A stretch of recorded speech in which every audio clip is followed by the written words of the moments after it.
ไม่ออกจะไปเหยียบไม่จะเหยียบมันนะไม่ตัวนี้ก็ออกนะไม่จะเหยียบมันออกนะตาอย่างเอาไปที่ไหนเจ้าขึ้นข้าง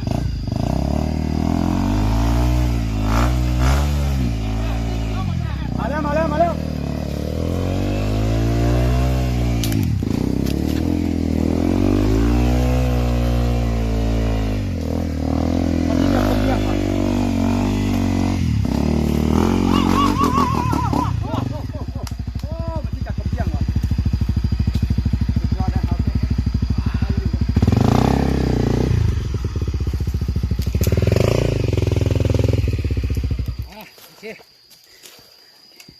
ตายแล้วคนทางนี่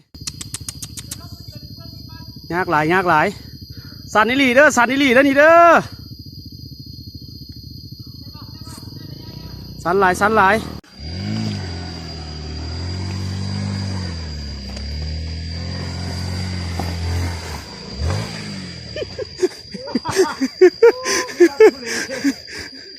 นี่แหละรสชาติของแอนดูโร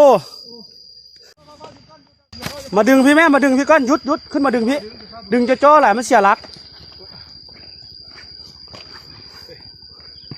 เพราะรถบืนนะมันบ่ได้หนักเพื่อดอกนะพี่หยับขึ้นมาอีกเอาซอยกันดึงเจ้านะบ่ได้ดึงบ่ได้โยนน่ะวางไหมเด้ง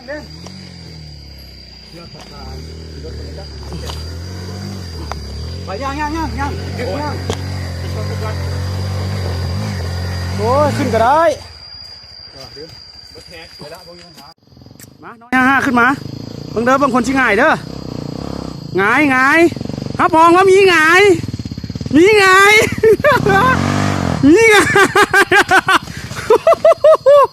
โอ้ตายแล้วปล่อยเลยปล่อยเชือกโอ้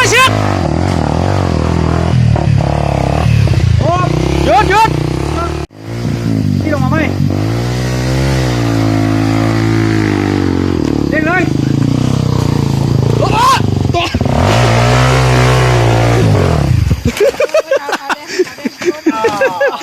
บอต้องดึงไกลเขาบอกดึงไกลรถเราชี้ลงเลยบอมาดึงใส่กันบอปล่อยรถซ้ำนี่ปล่อยรถดึงได้ไหวบ่โอ้ไหวอยู่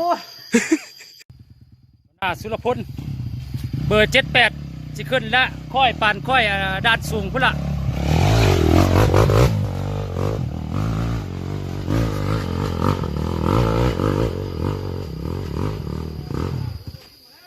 เรียบร้อยมันบ่ง่ายไดคันวิทย์ตัวนั้นเลยแมนวิทย์ได้ใส่เสื้อขึ้นเลยบ่ลงมา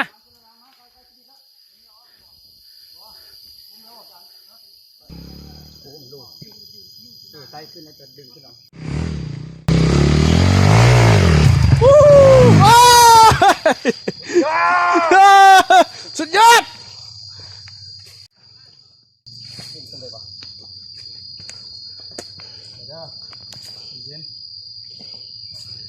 โอ้ยเนี่ยเนาะเอาผู้เฒ่ามานำเนาะนี่มาลากมาแก้นี่แหละ